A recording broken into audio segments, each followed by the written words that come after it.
Good evening and Jai Hind. Welcome back to your storytelling classes. Well, this is RFP Special Stories, and the last story which I had talked about was, I believe it was The Little Shop of Horrors by Divya Chaudhary. Now it's time for Sanvi Gupta's story, and that is Small Sacrifices, which is on page number 211, that is 211 in your RFP book, that is Here Comes the Sun. Okay, so let's start with it. Before I start with the story, definitely I would like to read out Sanvi's profile. Sanvi Gupta is from our Leher Tara branch. So I was born in Varanasi. My father is a businessman and my mother is also involved in the business. Reading and writing were not always my passions, but I have developed these skills over the past few years. I have relished reading Michelle Obama's autobiography, Becoming, and the Moral Instrument series by Cassandra Clare, but the Harry Potter series is my all time favorite. So I believe Harry Potter series, all of you must have watched it or might have read it, isn't it? It's really interesting to watch than reading. Okay, I feel that each new book brings with it a new life. So the more books you read, the more lives you live. I love to watch Netflix in my free time. Some of my favorite movies are To All the Boys I've Loved Before and The Imitation Game. Music makes me forget all my worries and transports me to a world which is entirely my own. I like listening to Halsey, Shawn Mendes, and K-pop, especially BTS. Remember? Zange! I have also learned. Okay, so it's not only that many of you are armies, but I believe Sanvi Gupta is also one of the armies. Okay. I hate eating sweets and I'm fond of Chinese and Italian food. My hobbies include playing basketball and reading. I like to spend my free time with animals. I enjoy meeting new people, making friends, and traveling. Some of my favorite places are Mauritius, Hong Kong, and Singapore. Although I have never thought about where I want to settle, I would be happy to go wherever life takes me. I have not decided what I want to do in the future, but definitely want to continue reading and writing. Very beautiful profile, Sanvi. Congratulations for this lovely story which you have written, Small Sacrifices. Okay, so let's see what Sanvi talks about in this story. It's on page number 211, and the story starts from the year 2013 and probably ends by the year 2016 or 17. Let me just check. No, it's 2017. Let's see what went on. Okay, so as I had pointed out in my earlier story, children, please make a concept map or please, draw some kind of a flow chart or, something to remember and recall all the characters involved in the stories. Well, this story, Small Sacrifices, starts with the very first character, that is Daniel Brown, and the next character, I believe, is his wife, that is Hannah, and probably the cook of the house, that is Maya.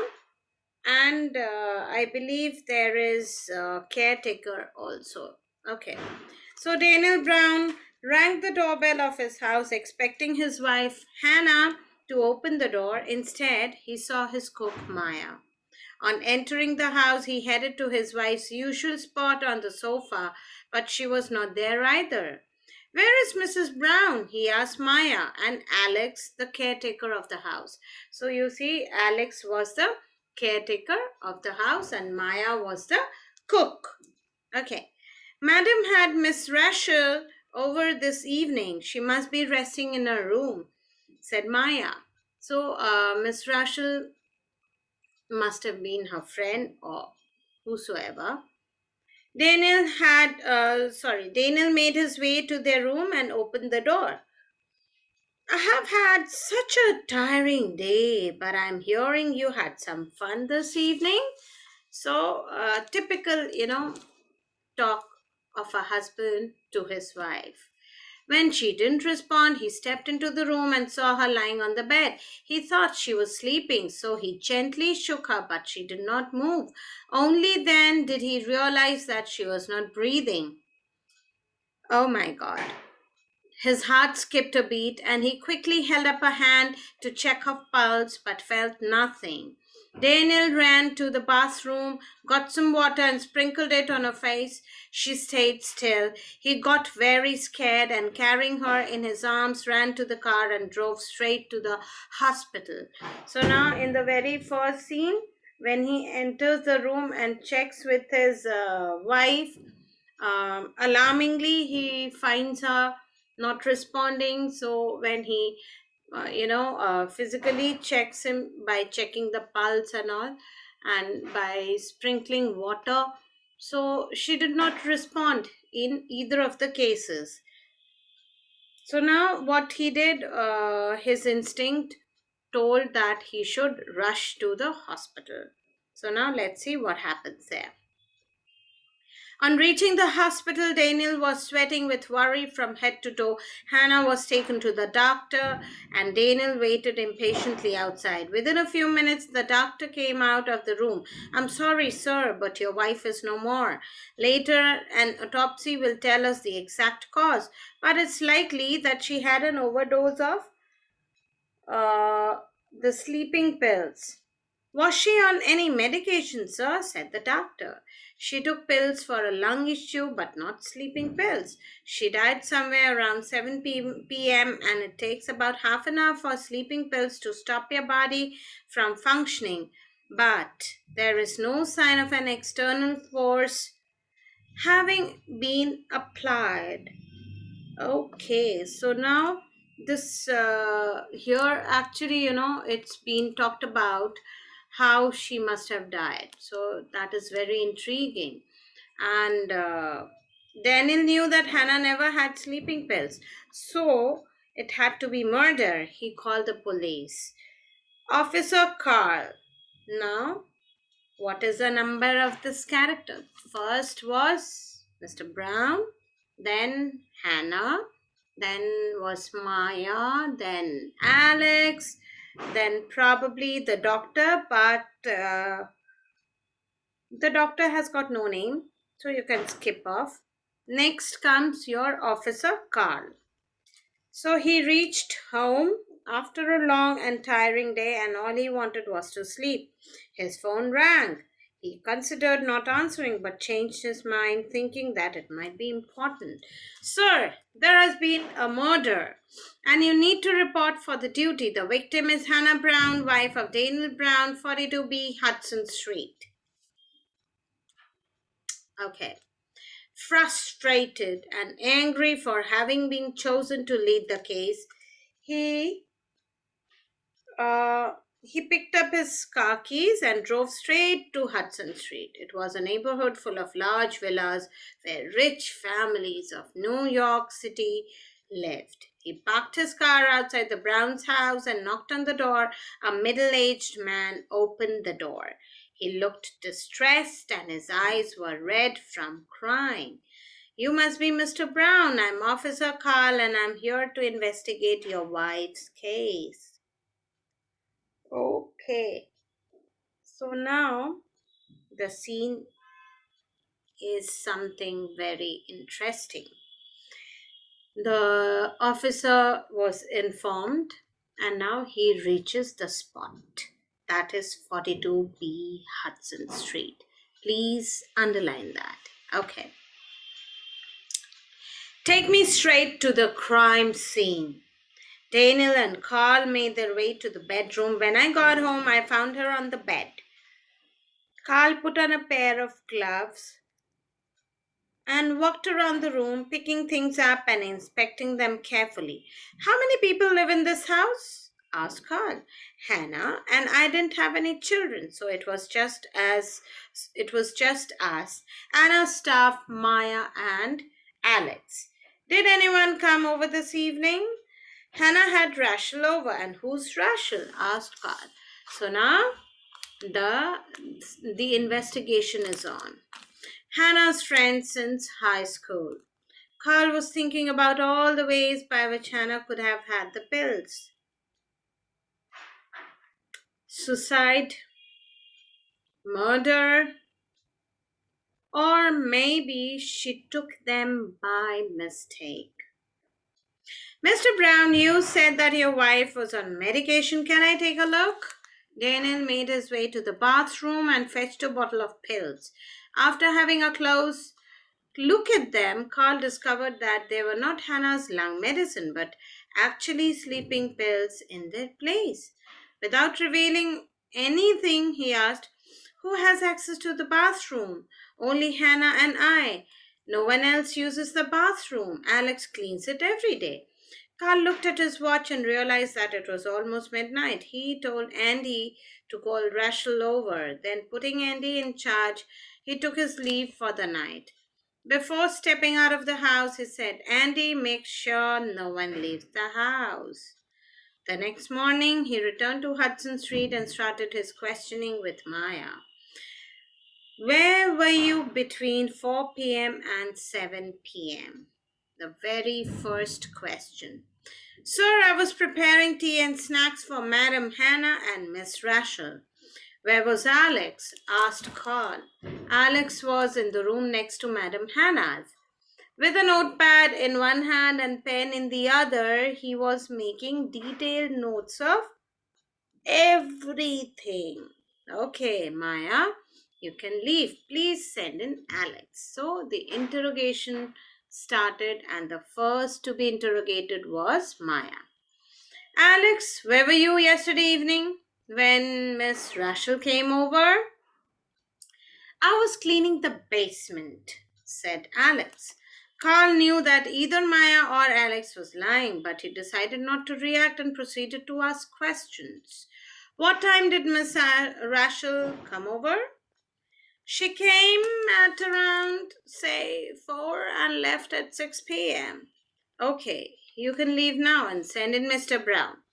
Carl was deep in thought when he heard a loud bang. You seriously think that I would murder my own wife? I was the one who took her to the hospital, you fool! Screamed Daniel. Carl composed himself and calmly said, Please have a seat, Mr. Brown. I just want to ask you a few questions. Daniel just stared at Carl, who stared back. Make it quick, officer. When did you leave home and when did you return? I left at about 11 in the morning and returned at 9 p.m. when I found my wife dead. Whom do you suspect? Dana thought about the question briefly. Hannah was a sweet, kind woman. I can't think of anyone who would want to hurt her. Besides, it's your job to find that out. He stood up and walked out.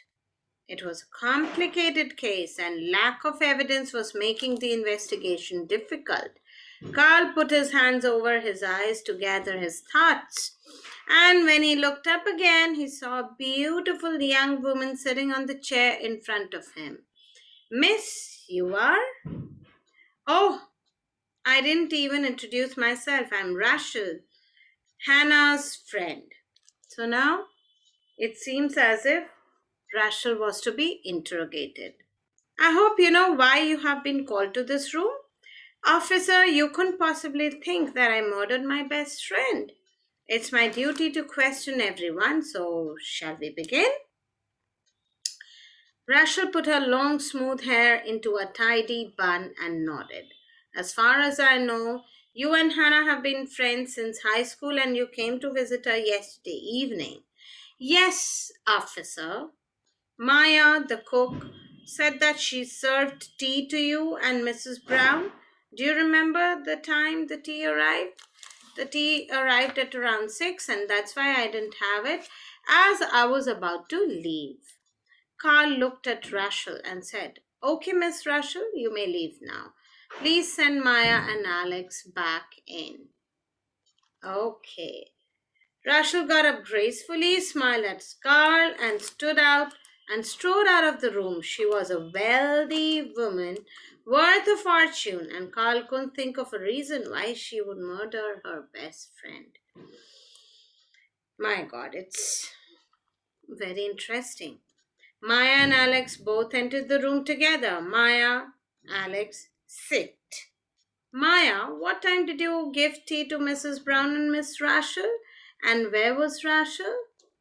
Miss Rachel was in the bathroom and Madam Hannah was sitting in her room. Okay, that will do, Maya.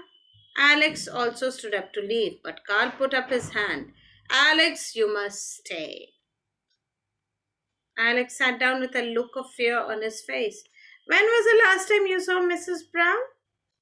I was with her at around 6:30 as it is my duty to remind her to take her medication. Carl thought that 6:30 was the approximate time she was murdered, but saying nothing, he dismissed Alex. All four suspects had access to the bathroom, making the case quite complicated.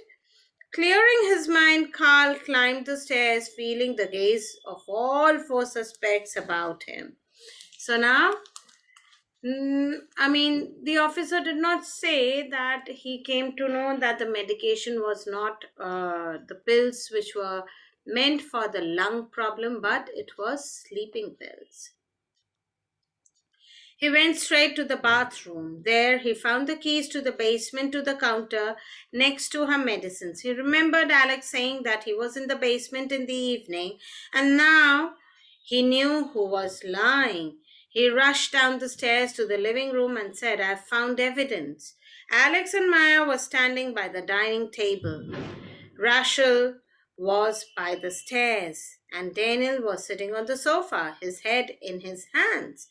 Carl saw all their expressions change from worry to fear. Alex, you've been lying to me. Whereabouts? You were in the basement in the morning and the room upstairs at the time Mrs. Brown died, he said, waving the keys. Officer, I think we've found the murderer, Rachel said. I'm a poor man. I didn't want to get involved in a murder case. I got scared. He burst out crying. So now the tactics is, when the person who interrogates forcibly says something so that the bitter truth comes out of sheer fear. So let's see who was actually lying. Crying won't justify your lies, Daniel said. Officer Carl was tired. It had been a long day and it was almost evening now. All he wanted was to rest. On his way home, his phone rang. Good evening, sir. Andy here. How's your investigation going? I'm heading home currently and will report to the police station first thing in the morning. 4 weeks he was engrossed in the details of the case. It dragged on in the absence of clear evidence and credible eyewitnesses. Weeks turned into months, and what had some months ago occupied all his time became just one of the many cases he was handling. From a red hot murder case, it turned into a cold case. Okay, so now it is after 3 years. It is 2016. Rachel was walking down the aisle on her wedding day, reminiscing about when she went to Mexico City on holiday and had bought sleeping pills from one of the pharmacies there. 3 years ago, her best friend Hannah was murdered by an overdose of sleeping pills. Rachel had transferred the label of Hannah's usual medication to the bottle of sleeping pills. Okay. So that means it was something like it was changed from one bottle to the other. Hannah had always been better than her at everything, and she had also married a wealthy businessman, as always leaving Rachel behind, full of jealousy and hatred. Rachel reached the podium where her future husband was waiting for her, holding a gold ring. Looking at him, she saw the kind of man she had always wanted to marry, rich and handsome. The priest asked, "Do you, Rachel Miller, take this man, Daniel Brown, to be your lawfully wedded husband?" "Yes, I do," she said, smiling. So, you see now what's happening? Daniel Brown is getting remarried to his own wife's best friend who had been visiting them since long. Okay?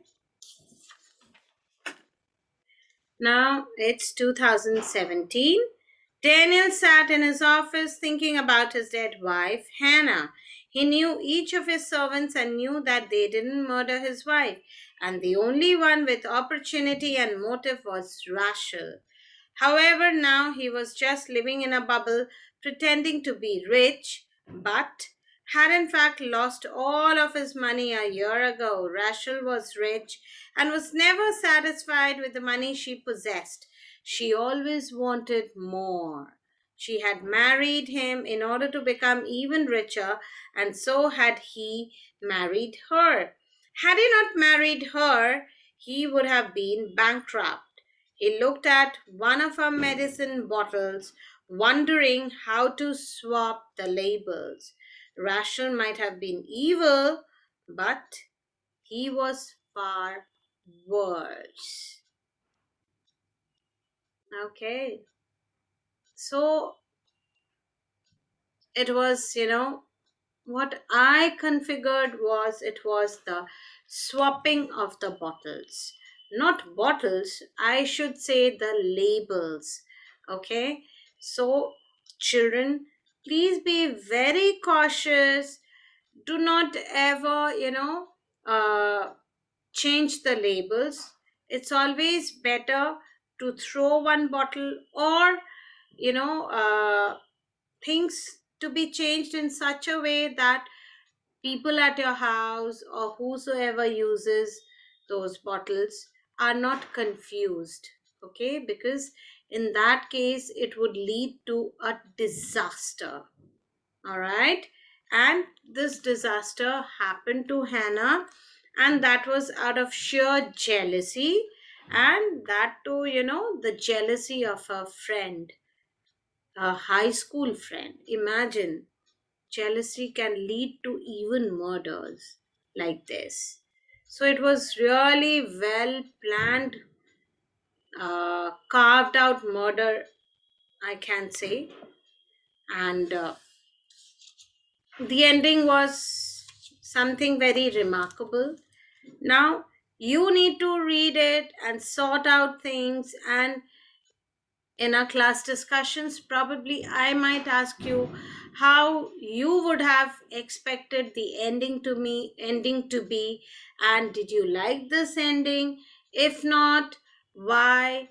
Or if yes, still, what was so interesting about the ending? Okay, so I won't talk about this story much more. Otherwise, that thrilling experience, that thrilling feeling would simply vanish away. So, at this point, I would stop here, and I would request all of you to go through the story on your own. Till then, bye bye, take care, and thank you, and Jai Hind.